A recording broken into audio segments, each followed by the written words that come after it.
It was a pleasant night illuminated by a lamp on a table in a room with books. A girl sits by the window with several crumpled papers scattered at her feet. She is writing on a paper with a quill pen in the silent environment. All of this under the moonlight coming from outside that quiet room. The beautiful girl with silver hair and blue eyes holds the paper she just wrote with a pensive expression. She wonders what she will do if Riggs refuses.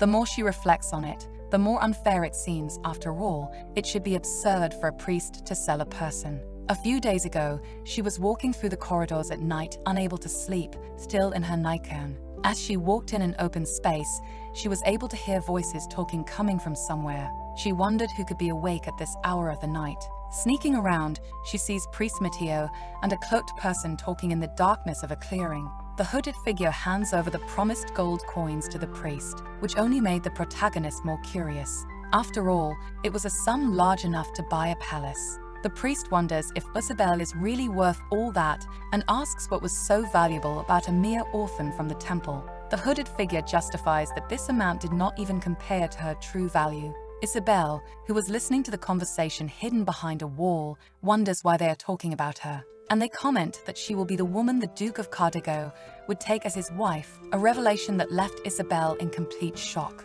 Matteo states that they should fetch her the day after tomorrow because now the saints wouldn't be leaving the temple and she could appear walking as it wasn't too far. The priest continues to say with a malicious expression that Isabel had a lot to offer with her unusual hair and was certainly a pure girl who had great value. Returning from her memories of a few days ago, the protagonist's eyes fill with tears as she thinks she always knew Matteo hated her. Isabel wipes her eyes with her hand, thinking that despite not being a saint, she always lived in the temple, but still he acted like that towards her. The Duke of Cardigo was a mad tyrant who always wore a mask and was known for his inferiority complex for being impotent. They said the Duke got rid of all rumors by ending those who heard about him, and it was true that people lost their lives after spending the night by his side. The protagonist places a hand on her chest uncertainly as she reflects on her situation. The priest had already been paid for her sale, and as she fled in a hurry, the saints would be upset. Still, the saints would want her to survive anyway. Isabel reflects on this, looking at the letter she wrote to Riggs, and thinks there was only one way to resolve it, no matter how much she thinks about it. She needed to have a flaw big and noticeable enough for the Duke to give up marrying her. Days pass, and the protagonist walks back and forth thinking about what she should do for him to reject her, until a voice rises and asks what she is doing, and Isabel turns surprised towards Riggs. Riggs was a boy with black hair and red eyes in casual clothes who stopped behind her with his hand on his waist. He approaches her, and immediately the protagonist feels relieved because he was exactly the person she trusted most in the world, her childhood friend. To her, Riggs was 100 times better than any other man in the Empire, and despite her hopeful look, the boy is confused. Riggs asks if she needs something to be staring at him like that, and she is shocked by the question like a scared rabbit. Isabel tells him everything that happened after they both sit down to talk on the lawn a bit curled up. He looked at her in amazement as he asked for more details about the Duke of Cardigo having bought her. The protagonist clarifies that it was one of his subordinates who secretly bought her for a night for the Duke. With a somber expression, Riggs asks if she knew who it was that bought her, and she denies that she didn't know the person. The protagonist continues staring at the ground as she tells that the priest promised to deliver her and receive the money, but nothing would have happened if St. Mary was still there. She looks up at Riggs and holds his hand, approaching to ask him to marry her. The boy stared at her, dumbfounded at what he had just heard. But Isabel was practically begging him with her puppy-like eyes. And she explains that the nobility would not refuse unless she was not a pure woman, and if she marries first, the priests and nobles would doubt it.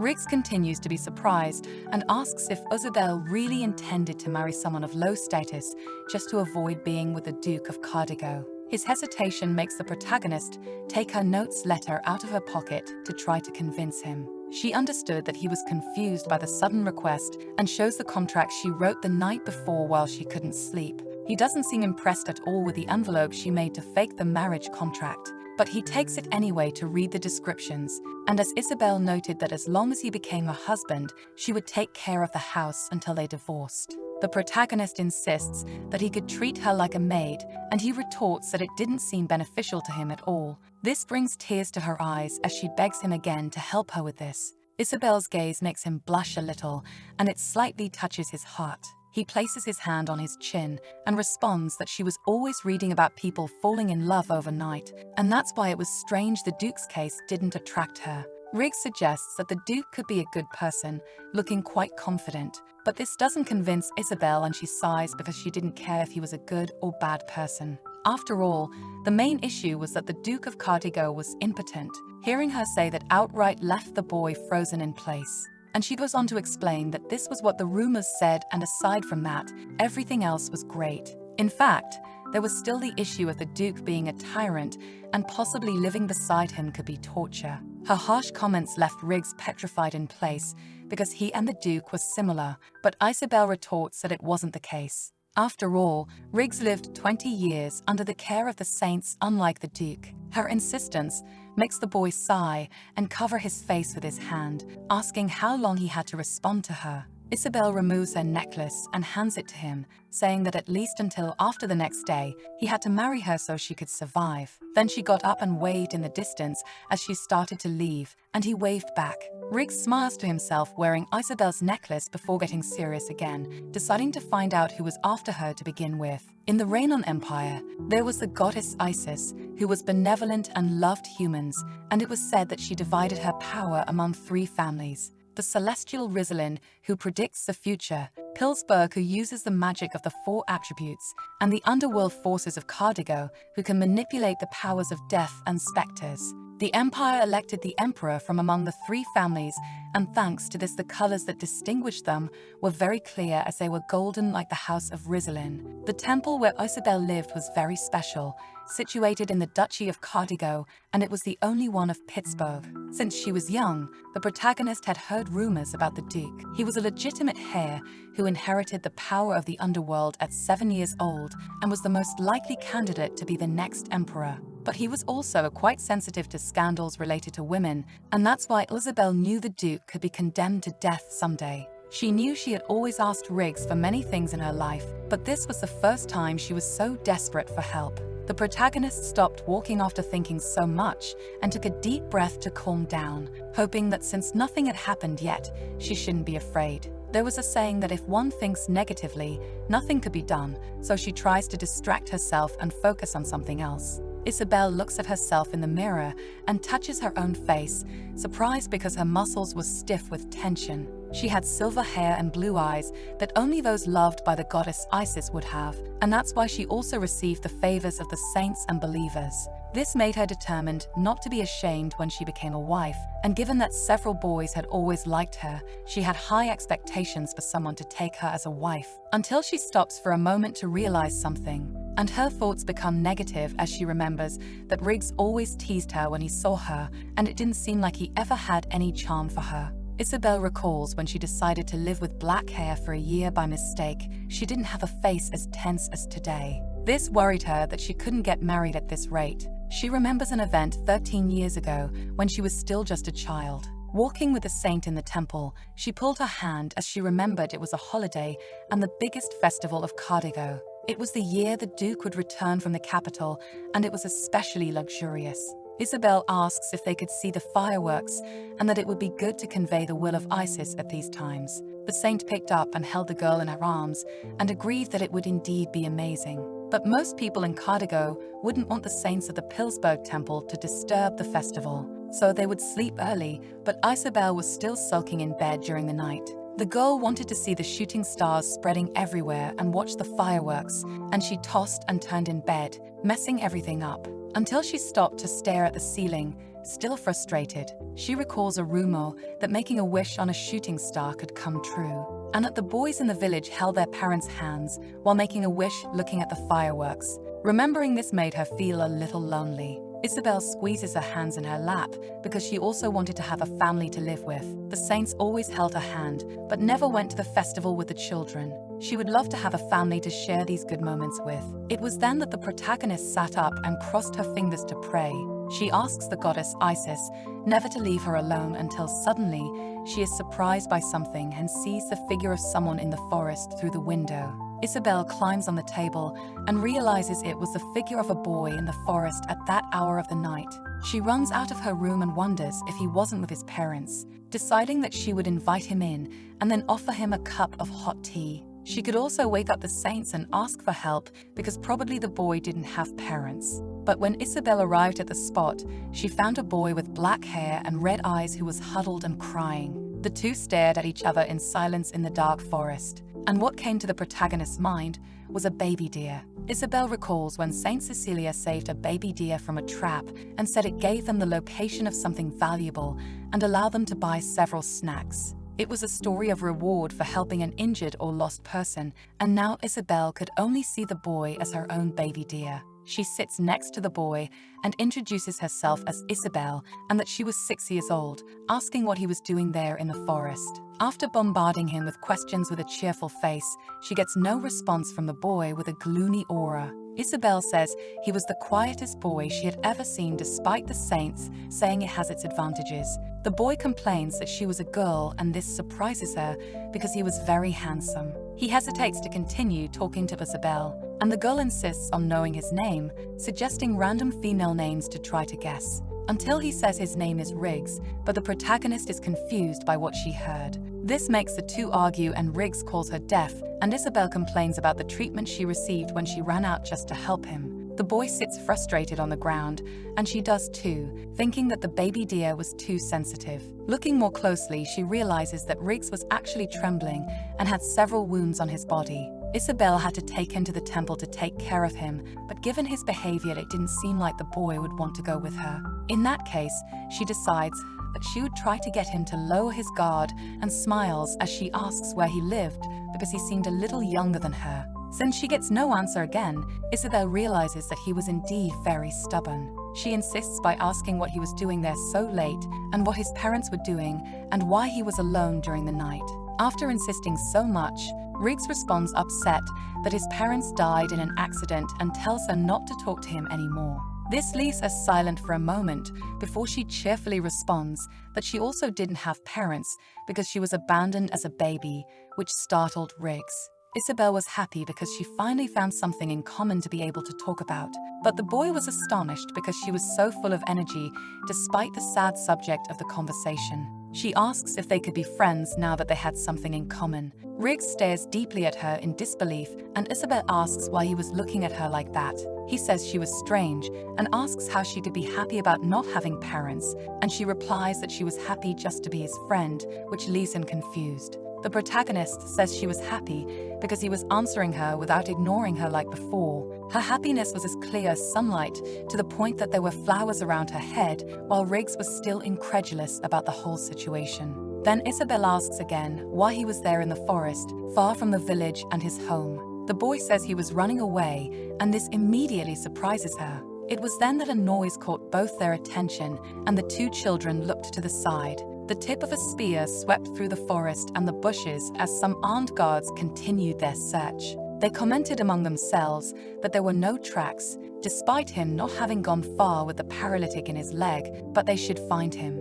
Isabel nervously realized that those men were not dressed like knights and were also not village guards, and she held her pendant in her hand. The two children watched the men cutting through the forest looking for someone, both scared and nervous. The protagonist realized they must be searching for Riggs and that he must be as terrified as she was. So Isabel approached and told him that everything would be all right because she would protect him, holding his hand. The two then crouched down, and the girl started crawling on the grass to avoid being seen by the men with spears. At that moment, she recalled Saint Maria's words when she gave her that blue necklace and how it was very valuable and was being given to her as a gift. In return, the saint asked Isabel to promise never to use magic. But now the protagonist mentally apologizes to Maria because she would need to do that to protect a friend. The two children peeked through the bushes and realized they could cross to the other side while the men were distracted. Isabel extended her hand and blue magic bands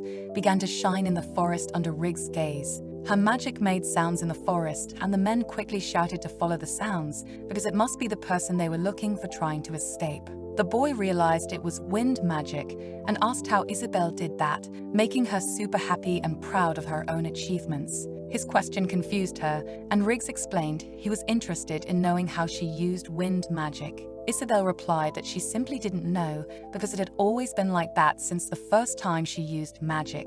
The two remained silent in the forest after that strange interaction, until the protagonist yawned and mentioned that it was scary because of all this, and then looked at the boy beside her. Riggs was still downcast and looked at Isabel when she called his name and suddenly asked if he was an actor. She considered this because he had beautiful clothes, a handsome face, and was being chased, possibly being sought for being famous. But he dodged the question and asked in return why she was trying to help him to the point of putting herself in danger like that. And Isabel responded that it was because now they were friends, and the sisters at the church always said that friends should love each other by giving hugs and pats. She explained that they should also love their enemies and remembered how Maria always hugged her that way and expressed love. He revealed that he had never received any of that, and Isabel stood up outraged and told him to come closer as she opened her arms.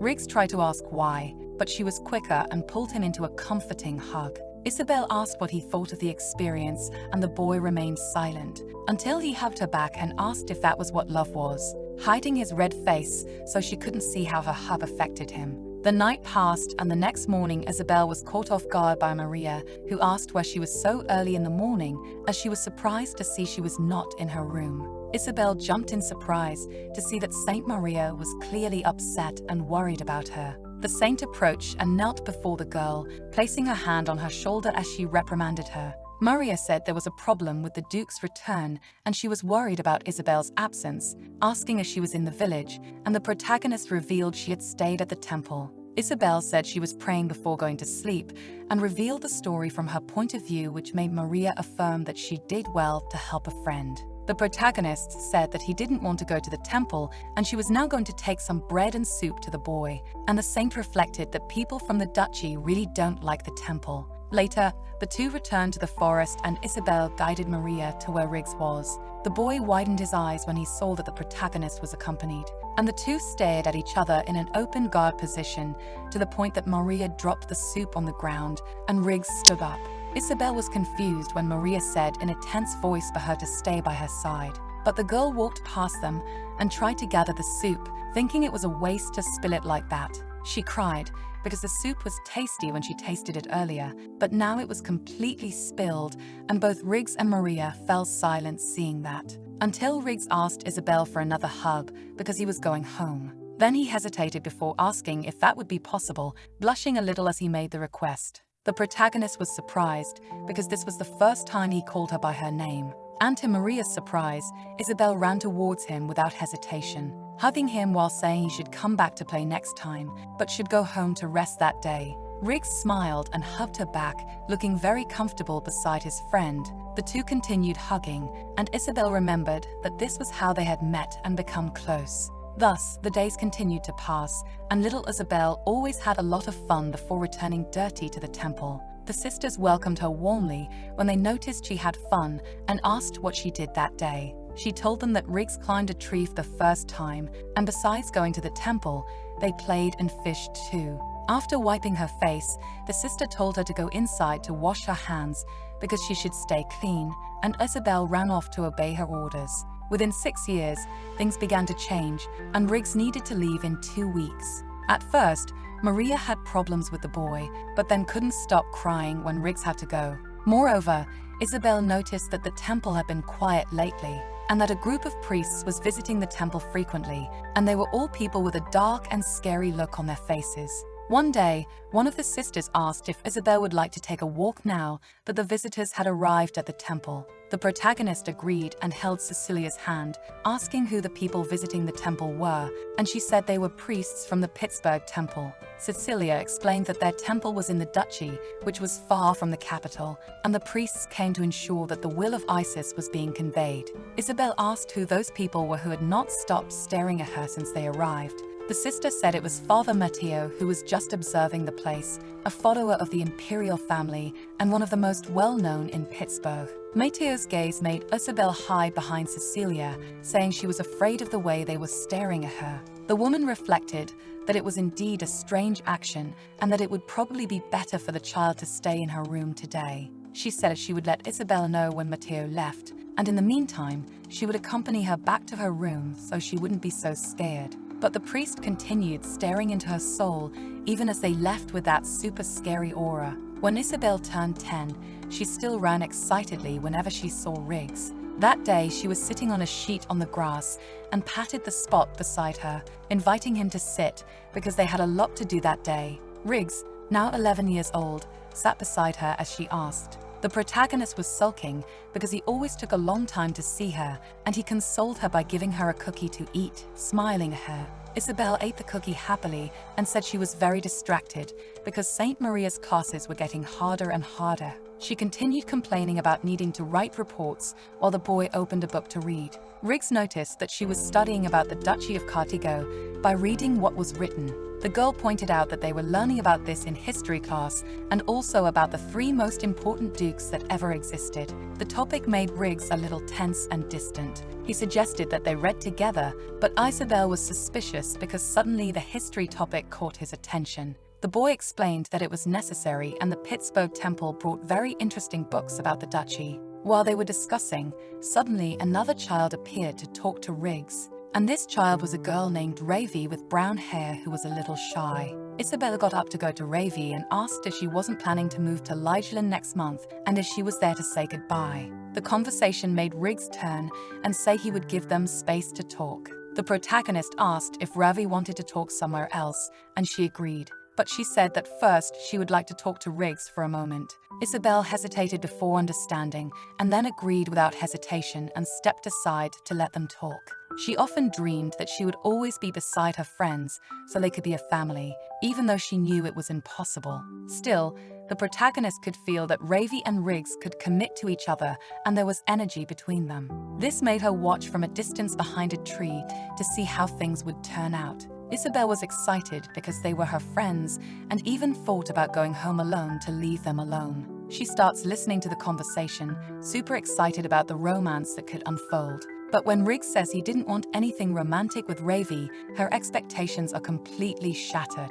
Her surprise makes her step out from behind the tree to look at the conversation, not understanding why Riggs was being so harsh with Ravi. He says she should stop giving him letters and understand his point of view. Isabel is surprised because she had never seen him act this way, and he was always a sweet and kind person. After this shock, she hides behind the tree again and sits, thinking that he must hate the idea of dating. Later, when Ravi left, Isabel returned and asked Riggs what they had talked about. The two look at each other in silence, with the wind touching their hair and clothes, until he responds by asking if she really wanted to know the truth, and questions why she was so interested, which makes Isabel freeze with tension. She realizes that the boy shouldn't have noticed that she ended up hearing everything and sits beside him again on the grass. Isabel says that Ravi seemed very nervous, and that's why she was curious to know. Holding some flowers, she mentions that Ravi left crying. Riggs replies that it must be because she was sad to live far away from there, although Isabel knew it was something else. The boy's behavior left her confused because Ravi must have felt her feelings were belittled after being rejected.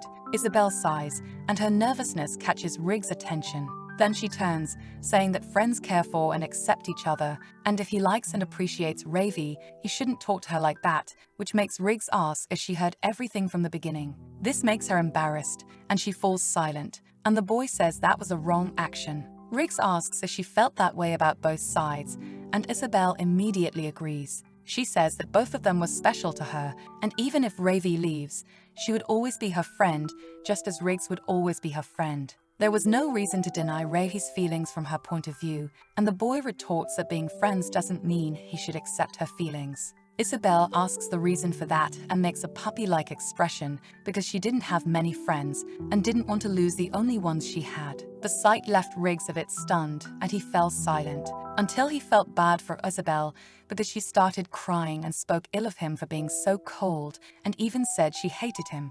Soon the girl regretted complaining like that and apologized, and Riggs became nervous trying to respond that it was okay and that Isabel was unique to him. Regretful, Isabel approached to hug Riggs, apologizing because she knew she was the only person he could trust and shouldn't have insulted him like that. She knows she should respect his decision because Riggs must have a good reason for not accepting Ravi's feelings, especially when he had difficulty talking to others. The years continued to pass, and now our protagonist turned 13 years old. It was a night when she finished combing and braiding her hair for that evening. Isabel felt happy because she was in her youth and could go to the festival without anyone knowing. She had decided to sneak out at night and so put a substitute in her bed to pretend she was the one sleeping. She sneaks out of the temple and meets Riggs, smiling when she sees him in different clothes so they could go to the festival. Riggs had turned 14 and said he was dressed like that because he recently returned from delivering letters. The boy covered her head with a hood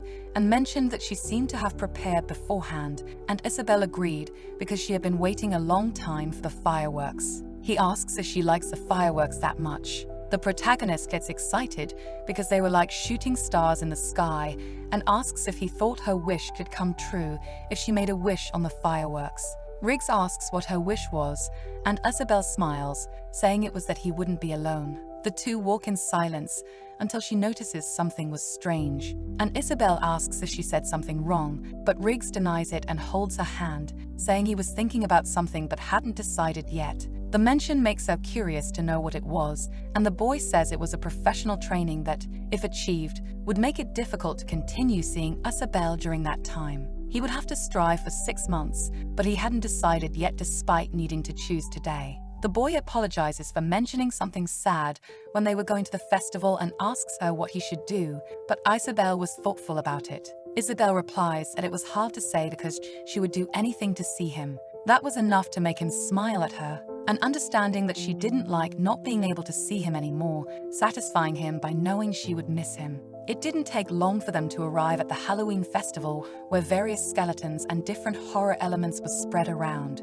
The protagonist is impressed by the beauty of the place and the number of people around. She mentions that the people from the temple were totally different and liked to decorate with shiny things. Riggs explains that the temple worships the powers of the earth and decorates with the symbols of Isis, but Cartigo also believes in the same goddess. Because Cartigo believes that Isis divided her power and part of it is underground, people there like more sinister elements. Isabel points to a stand and says they could eat some skewers, but someone bumps into the girl, and she realizes too late that her purse was stolen by someone who ran away, leaving her upset because she had saved everything for that day and it would be very difficult to find the thief in the crowd. So she tells Riggs not to worry about it, but he wasn't even there anymore, which leaves her shocked and wondering where he went.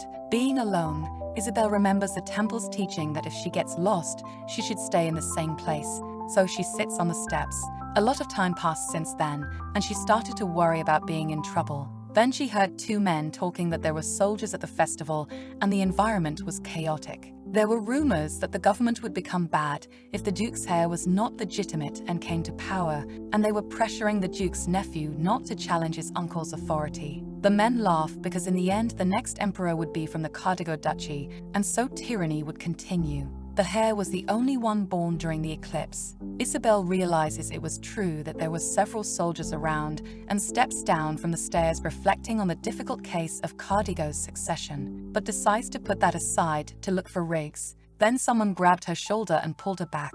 There were 2 drunk soldiers who recognized her silver hair and asked if she was a Pillsbury.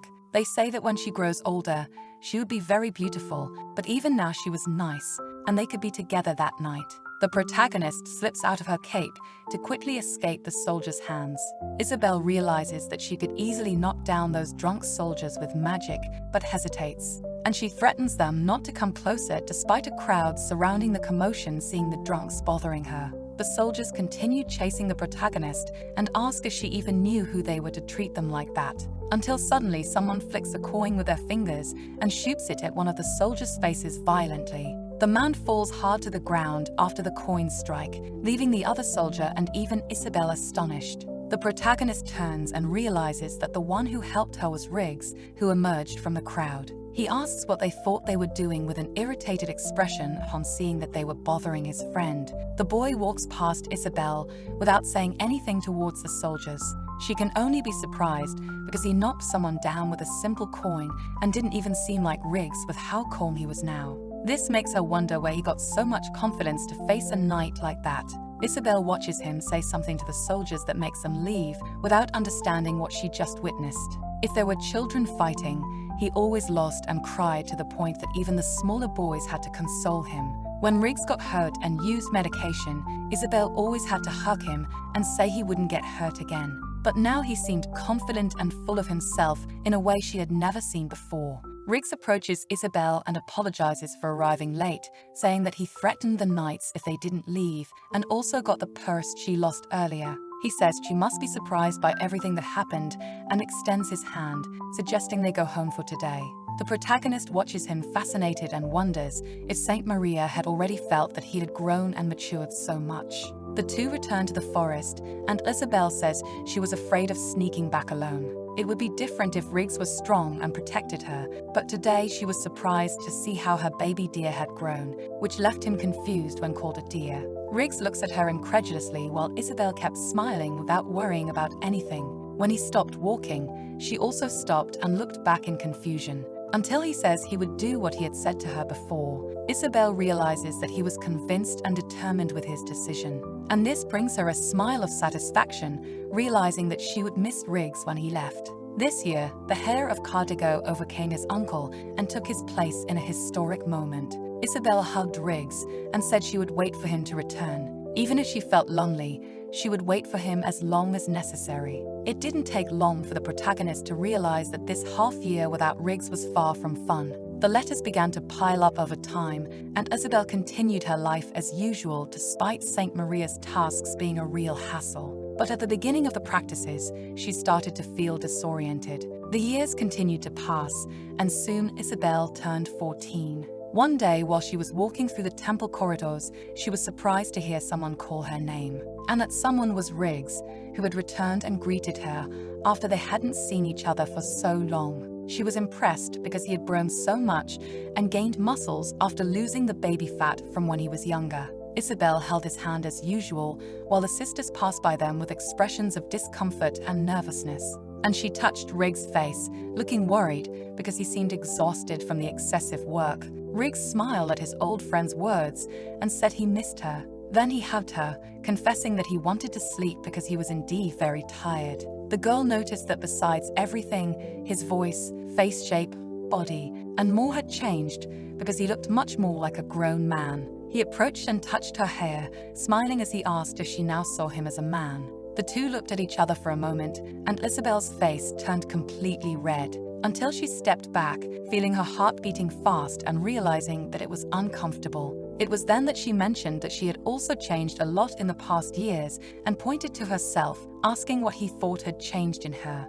Riggs observed her attentively with a caring look that left her a little confused. Since he said nothing, Isabel jumped back, asking if there was something wrong with her face for him to stare so much. The boy replied slowly that it wasn't that, still blushing with the misunderstanding. For some reason, that reunion was a bit strange and uncomfortable for both sides. Given how time had passed, that was the beginning of adolescence. More days passed when a disease called Bladian began to spread in the city. It was a disease that lasted several days, but fortunately, there weren't many deaths. This period was tumultuous and full of occupations for Isabel, who was attending to the sick. She felt exhausted after finishing the cleanings and helping people in the temple. The protagonist asked the sisters of the temple if there was nothing more to purify and that they could tell her if they needed more help. The sisters were equally tired from carrying things and cleaning all day, but appreciated her offer. Then one of them suggested that Isabel take some books inside since purified objects were kept separately, and the protagonist immediately agreed.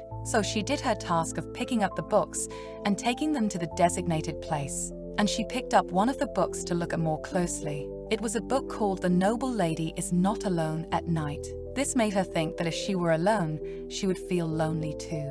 Isabel missed her parents during lonely nights. Her expression twisted into one of pain as she stared at the book, until a voice called her and she jumped in fright, responding to the call. It was one of the sisters who approached and said she found a small cart so Isabel could move the books. The protagonist thought she could take that book to read when she had free time. The next day, in her room, Isabel woke up with a backache that seemed worse than yesterday. She felt a strange tingling in her chest upon waking up and very lonely, and decided to get up as usual, thinking she should wait a little longer. She made her way to meet the sisters as usual, and they were surprised to see her awake so early when it was the day she would see her friend. Isabel felt that everyone was too busy to worry about her, so she greeted them as usual. The epidemic was a big problem, and that's why everyone was too busy. Isabel didn't want them to be sad. Later, she met with Riggs, who immediately asked if she was sick with a worried expression.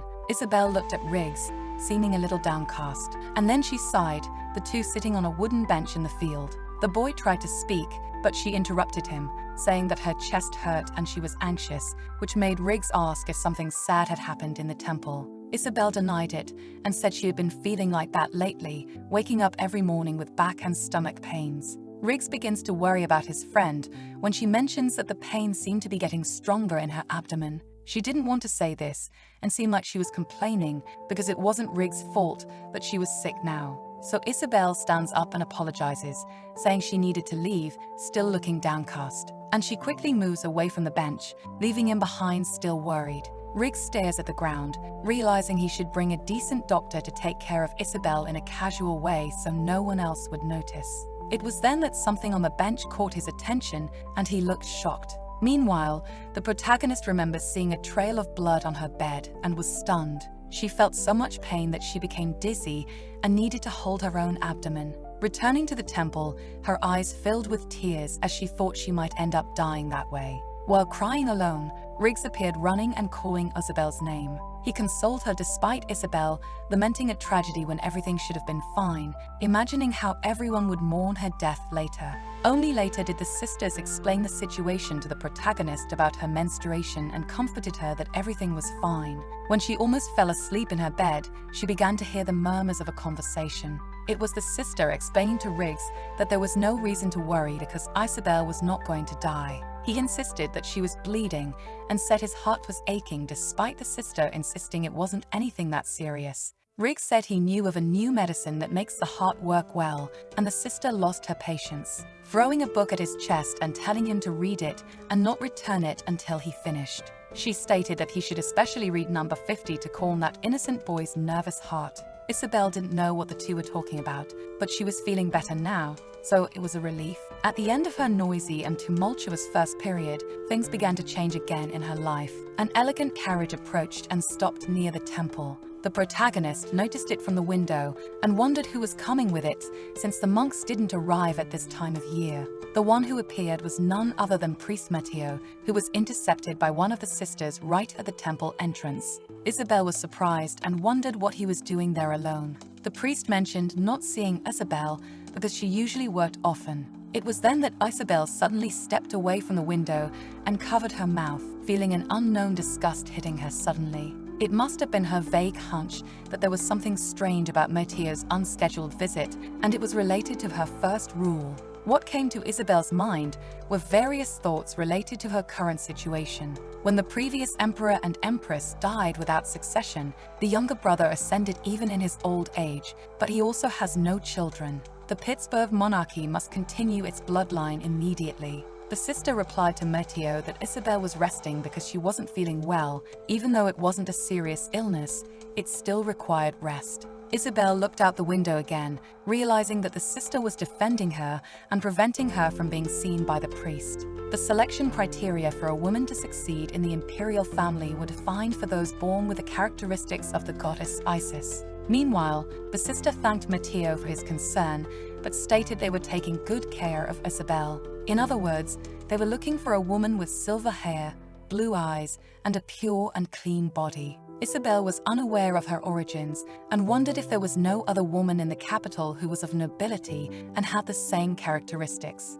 And she still wondered how Matteo knew she could have children since it was all just speculation. The truth was that Isabel had all that and was very proud of it. But she decided to go back to bed to rest for today. She picked up the book she borrowed and happily thought she could focus on her reading. When she opened the book, suddenly a great light began to emerge from it, and she closed it abruptly at the same moment. A little later, Isabel opened it again, and that's how she, Isabelle XIV of France, experienced a new world that night.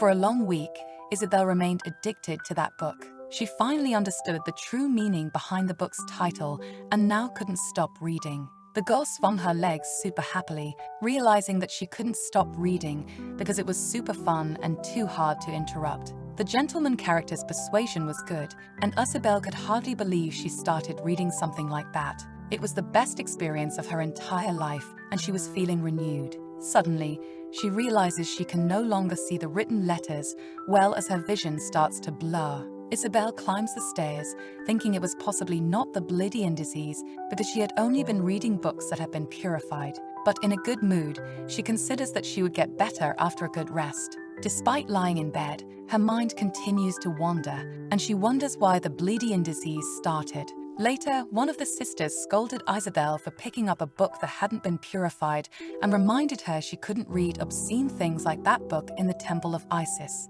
Despite the other sisters laughing at the scolding because it was a bit adorable during Isabel's passage into adolescence reading such books, they insist that the protagonist take some medication and sleep more to rest from her pains. The day continues to pass, and she remains resting in bed in her room, looking at the ceiling under the afternoon light. She was still thinking that her reading was very fun until suddenly a voice called her. And Isabel quickly sat up in bed, realizing it was Riggs, and he asked if he could enter the room since he had spoken with Saint Maria. Despite feeling a bit embarrassed about what happened the other day, Isabel gets up to approach Riggs, but she passes by him, and he comments that he wasn't even on that side, literally standing beside her. He extends his hand and pulls her into a hug from behind with a worried expression. Then he asks Isabel to open her mouth, a request that confuses her. But to his amusement, she really does what he asked. The protagonist is surprised when Riggs places something for her to eat, and her expression clears up upon realizing what it was.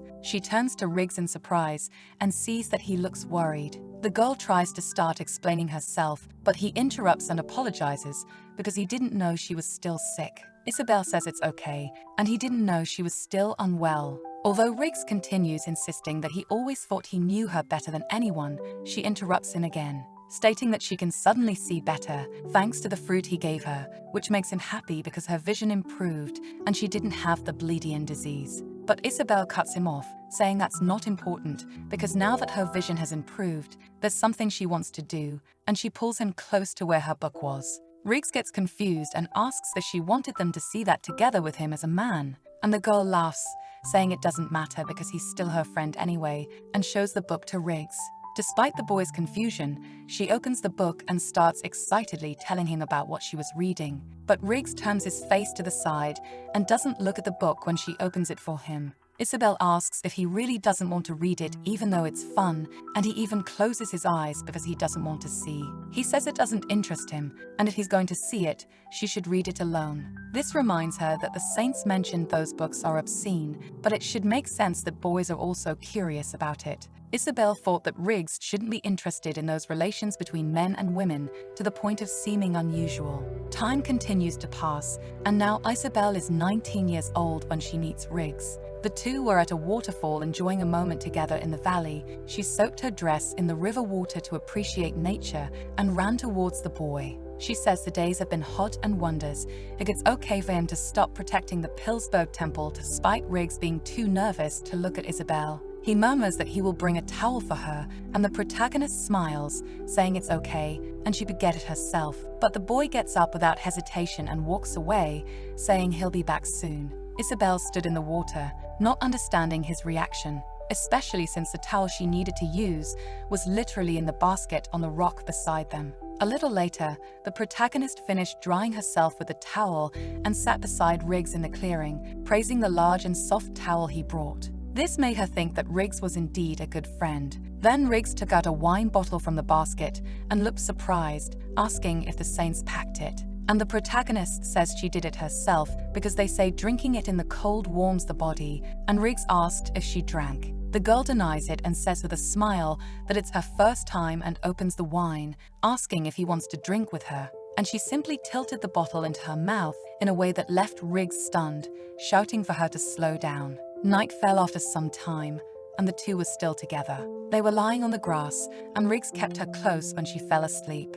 He smiled as he saw her gaze rise towards him. Isabel sat up on the grass, put her hand on her head as she felt dizzy, and asked why they were lying down and why they were in a different place and not in the valley. That's when Riggs asked if she didn't remember anything, and this made her realize something. She really forgot everything that happened and asked if by chance she had hit Riggs or something like that. This made him give a slightly sad smile despite saying that Isabel was very weak with alcohol. His reaction left her confused, and she stared at him for a moment before they fell silent. Apparently, Isabel forgot something important that day. She wonders what it was because Riggs' expression was not happy at all, and she looks in his direction with concern because she ended up in a problematic situation. Until he surprises her by commenting that it was cold and she should come closer. But it was strange because Riggs always avoided touching her, but now he was smiling as he said this. Isabel approaches him, wondering if everything was really okay. When Riggs hugs her,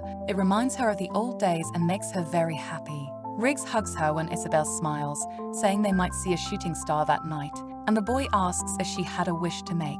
This makes her comment that she always wished never to be alone, but now she was no longer alone. So she reveals that she would like Riggs to be by her side for the rest of her life. The boy falls silent at these words until Isabel asks if he wouldn't like to be a priest, which shattered his expectations. Isabel moves away from his embrace, saying that if Riggs stayed in the temple, they could be together forever since he had no interest or sexual desires for women. Riggs mentions that she had said she didn't want to be a saint, and the protagonist confirms because to be a saint, her body and mind have to be pure. This makes him ask if she didn't intend to remain a virgin for the rest of her life, and she confirms because despite everything, she wanted to get married. The revelation caught Riggs off guard, and he sat down completely shocked. He asks who she intended to marry, looking desperate. Isabel laughs, saying that this was a plan that hadn't come off the papers yet, but she wished it would be a tall and handsome man, which made Riggs pensive. And he lies down again, asking what other characteristics she was looking for, which made her curious to know the reason for his sudden interest. So she narrates that she would like Batman to save her on the first meeting and sing to her when she goes to sleep. Riggs asks what the difference was, and she says it was better to sleep with a song. He suggests that he should be someone fit, and Isabel agrees, also wanting him to smell good and tie the towel around his waist after a bath. She also says she wants to stay awake until dawn on the first night together with this person, and that this person must meet her conditions to be the best man in the Empire, which makes Riggs say it would be a bit difficult. But he could understand better now after hearing the details and smiles at her. The boy approaches her and touches Isabel's face, saying she should never marry anyone who didn't have these characteristics, something she agrees to without thinking twice. But a few days later, that's when everything started to fall apart. The Duke of Cardigo challenged the Emperor's position after defending Pillsburg for so long, and new chaos looms. That night, she reflected that Riggs was a good friend and also a good option. He didn't meet all the conditions as a husband as she made at that time, and wondered if he could keep just one job for half a year so as not to feel homesick. Isabel decided to keep him on the list of options anyway in her notes. She knew she could earn a lot of money by Riggs' side, but she thought it would be very fun to be by his side. And she smiles, remembering that Riggs' arms were like cushions, very cozy and comfortable. If Isabel had to marry to escape, she at least hoped that Riggs could help her. Meanwhile, Riggs asked Bill, the butler, who called him Your Highness, to prepare a place to celebrate the banquet. He explains that they should do it no matter the cost because he couldn't wait any longer and had to prepare it right away. The servants wondered what had happened for the Duke to want to host a banquet. And Riggs revealed with a sweet smile that he had received a marriage proposal and couldn't refuse, which made all the servants go into shock and run to prepare everything. The butler Bill was aware of the legend of the Duke of Cardigo and that the only lady he was interested in was none other than Isabel. As their affections deepened, even Bill rooted for their marriage. But the situation didn't seem so romantic now. Riggs instructed to buy lilies and white roses for decoration and various dresses for women, along with matching jewelry, gloves, and shoes. Bill followed Riggs' quick steps, saying that the dresses were made to measure and asking if they should take the ready-made ones, to which he responded that he would provide the measurements to have them made. The butler was impressed that Riggs knew Isabel's measurements, and it was obvious there was nothing the Duke didn't know about his beloved. The truth was that the rumor about the Duke being impotent was just a myth, although even Bill hadn't known how to react to that information before. Riggs had his masculinity intact and strong, being merely a deep romantic. The Duke stopped walking and placed his hand on his chin, reflecting that he should make a new engagement ring since the one from his family was not to Isabel's taste. He smiled contentedly because he wanted to put all his effort into this to please her and certainly didn't intend to refuse her proposal. Later, during the evening, Riggs mentioned to Bill about the time he wished to serve the next emperor as a great honor. But he couldn't have achieved that glory without his girlfriend. Since the day Isabel hugged him and said to play again, her smiles and ideas became his guide to knowing what his future would be. The reason the Duke defeated his uncle over half a year was all because Isabel liked strong men, and Bill felt a shiver seeing that smile capable of sentencing an entire family. In truth, Riggs intended to propose to his beloved after becoming emperor, but it was a surprise that she had done so first. Even though Isabel had proposed, he intended to make everything perfect. So he asked Bill if he found Saint Maria, and the butler began to say that they were searching the entire empire and region, but had no trace of her yet. The Duke suggested she might have hidden somewhere, and ordered them to keep searching to find and bring her back. During the night at the temple, Isabel continued thinking about the marriage with Riggs and looked at the night through the window. She laughed, wondering how the saints would react to this and if they would congratulate her, although the priest would certainly be angry. That's when she turned and saw shadows of people appearing in the reflection of the window light, and Isabel turned back towards the window in shock. 3 hooded men opened the window to enter, one of them holding a glowing stone in his hand.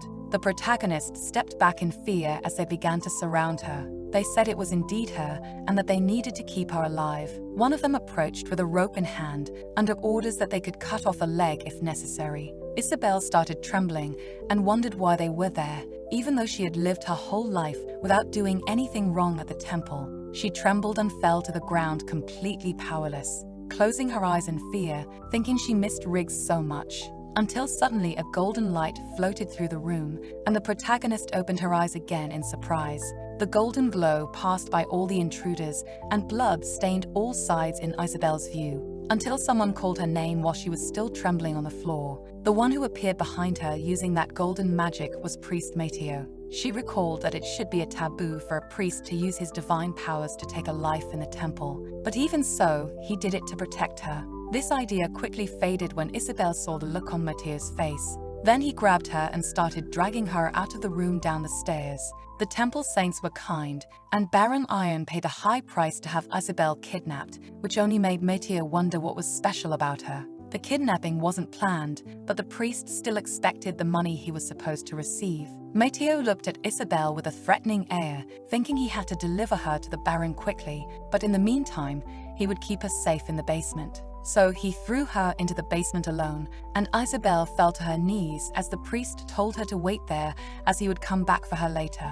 She stood up and asked if he intended to get her or sell her. The priest widened his eyes, wondering what Isabel knew about this, and considered that he should have knocked her unconscious, asking if she thought the Duke would leave the temple in peace if she refused, since the priest was more important than her. When the saints returned and saw everything destroyed, Mateo intended to blame her for it. Isabel responded that it was all his fault and thought that to escape, she would need to muster her strength against the priest. Even though she had never thought of hurting anyone with her magic before and was afraid to do so, she wondered what she would do if everyone were disappointed with her actions. Thinking of Riggs gave her more courage. And then she raised her hand to start using magic, and the priest noticed what she was doing. He sneered, thinking Isabel was hiding something more interesting. It seemed like completely useless magic, no matter how much he looked. The protagonist tried not to be afraid as she pointed her hands at Mateo, convincing herself she could do it. Suddenly, her powers managed to hit the priest, and he was impressed because it happened even from a distance. This was the opportunity she was waiting for and used it to run. But Mateo grabbed her in time and said she couldn't defeat him using a meager amount of fire magic. Isabel continued burning the priest's body, which enraged him because the fire kept burning without going out. The priest threw her to the ground and screamed, asking what she had done because she had clearly signed a contract with the devil. And the protagonist responded that she wished the saints hadn't left her alone despite feeling there was something strange about her magic. The flames continued burning the priest's body as time passed, to Isabel's surprise. She had never done anything beyond sparks and intended only to use weak flames. But even so, it was evolving into a large fire while Mateo writhed in the flames.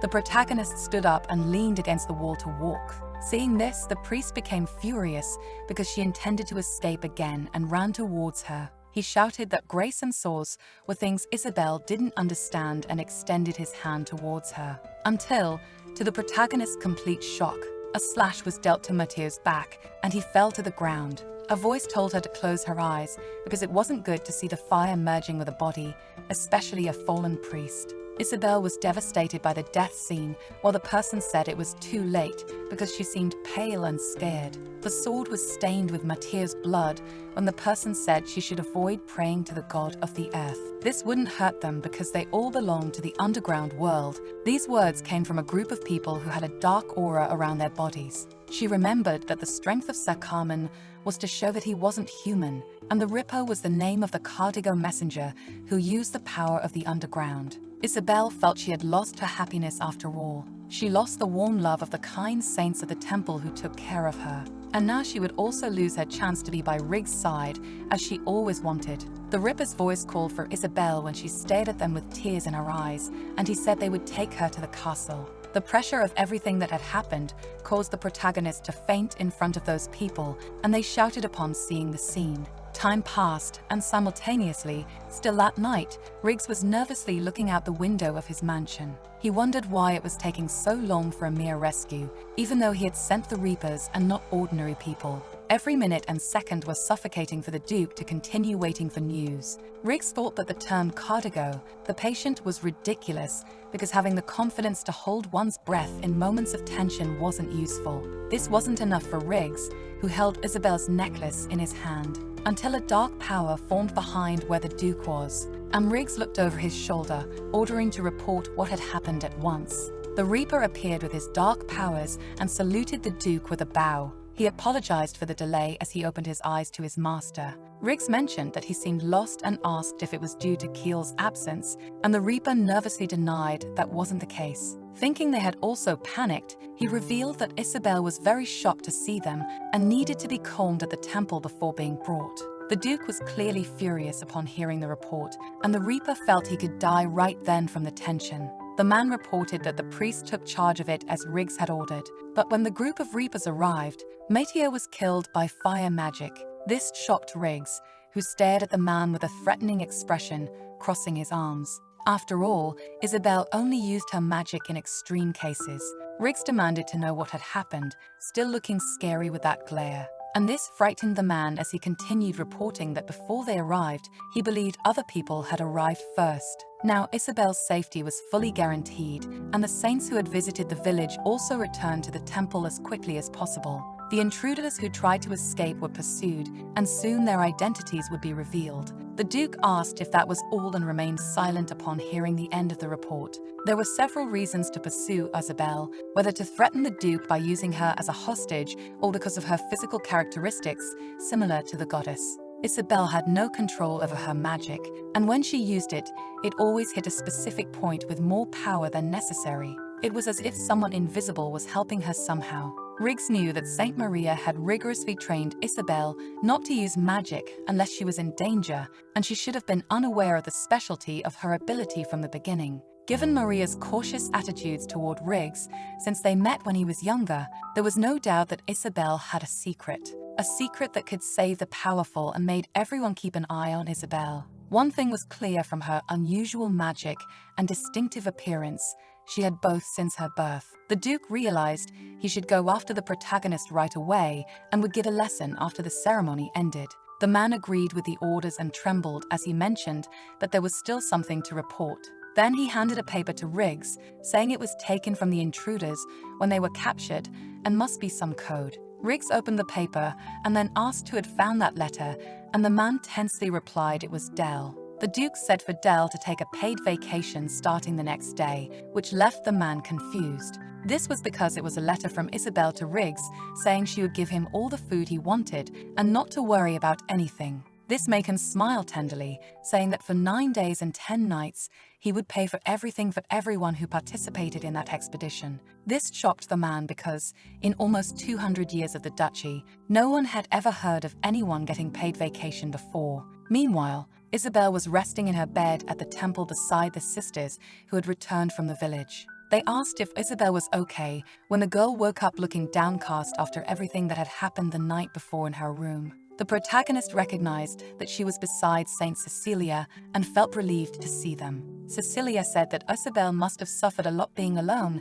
and going through all that. And then they prepared a soup for her to eat and regain her energy, full of vegetables and greens. Isabel sat up in bed to eat and asked how Cecilia knew about her situation. The saint hesitated before speaking, and the other woman answered that some workers had come to tell them what had happened. In fact, the two didn't know that the reapers were such talkative people and ran to inform them about the emergency. Saint Cecilia smiled, saying there was nothing to worry about because they gathered and created a barrier, and now those who used dark magic couldn't approach them for 2 days. The protagonist remained silent despite the saints saying everything was okay now. Isabel was confused because if the Duke paid Matteo to buy her, she wondered why the reapers, who served the Duke, rescued her from the priest. Furthermore, they didn't seem to be related to the masked men who tried to kidnap her at the very beginning of all the confusion that night. She continued pondering all those questions with a tense face. The reapers treated Isabel with great care despite everything,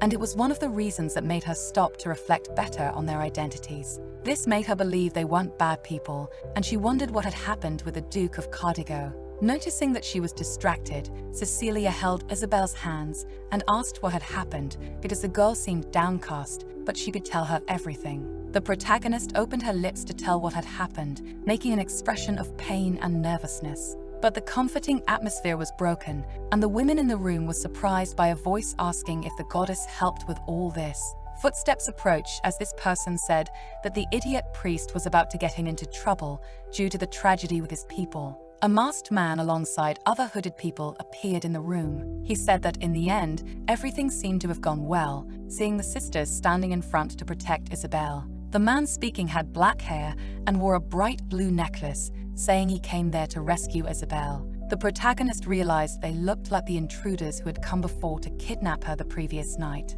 Her silence made the man command Isabel to go to him, as she must have heard about Matteo, and he himself paid the ransom. Isabel asked if he was from the Cardigo Duchy and what he wanted with her, requesting that she accompany him. The man responds that if Cardigo were the priority, then even if he dies, he couldn't break the bond of divine power. He gestures, smiling, saying that it was good to return to see such a spectacle in a room where not even the Duke's reapers can enter. On the other hand, the saints were good people, so they didn't interfere with his path when he invaded the temple with his men. But now they should know the current situation, and the man gives a threatening look in the direction of the sisters who were protecting Isabel. Suddenly, a bright symbol appears under the protagonist's feet, causing the man to cry out in surprise. Isabel is frightened and reaches out to Saint Cecilia, calling for her. But her voice disappears along with her body as the protagonist vanishes from the room, leaving the two sisters behind with the other group of masked men.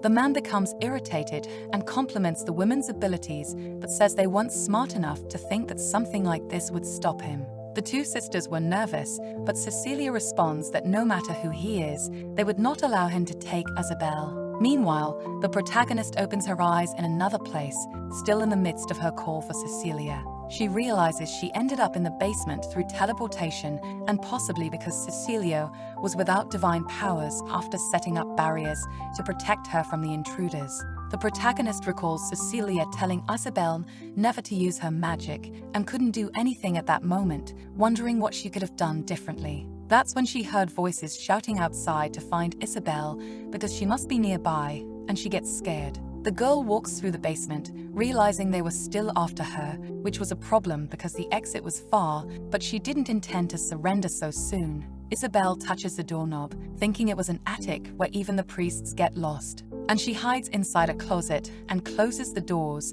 holding her breath and placing her hands on her chest to avoid being found. The faithful who come to pray could see the temple and inform the rest of the people, and Riggs could accept the marriage contract and sense the danger too. The protagonist hoped everything would work out while she bought as much time as possible to ensure the safety of everyone at the temple. A loud noise scares her still inside the closet, and Isabel's eyes widen in fear. This happens because the closet doors were opened, and that man from before had already found her hiding inside. The man mocks her, saying she must have been raised with love, and he reaches out to touch Isabel's face, saying it was a useless thing. He pulls her out of the closet and holds her by the neck, saying it was a very boring game of hide and seek. But from now on, she should listen to him very well, without escaping from his hands that are strangling her. Before the man can do anything else to Isabel, suddenly a dark power emerges, and the girl quickly escapes from the man's hands. She struggled to breathe but wonders who saved her,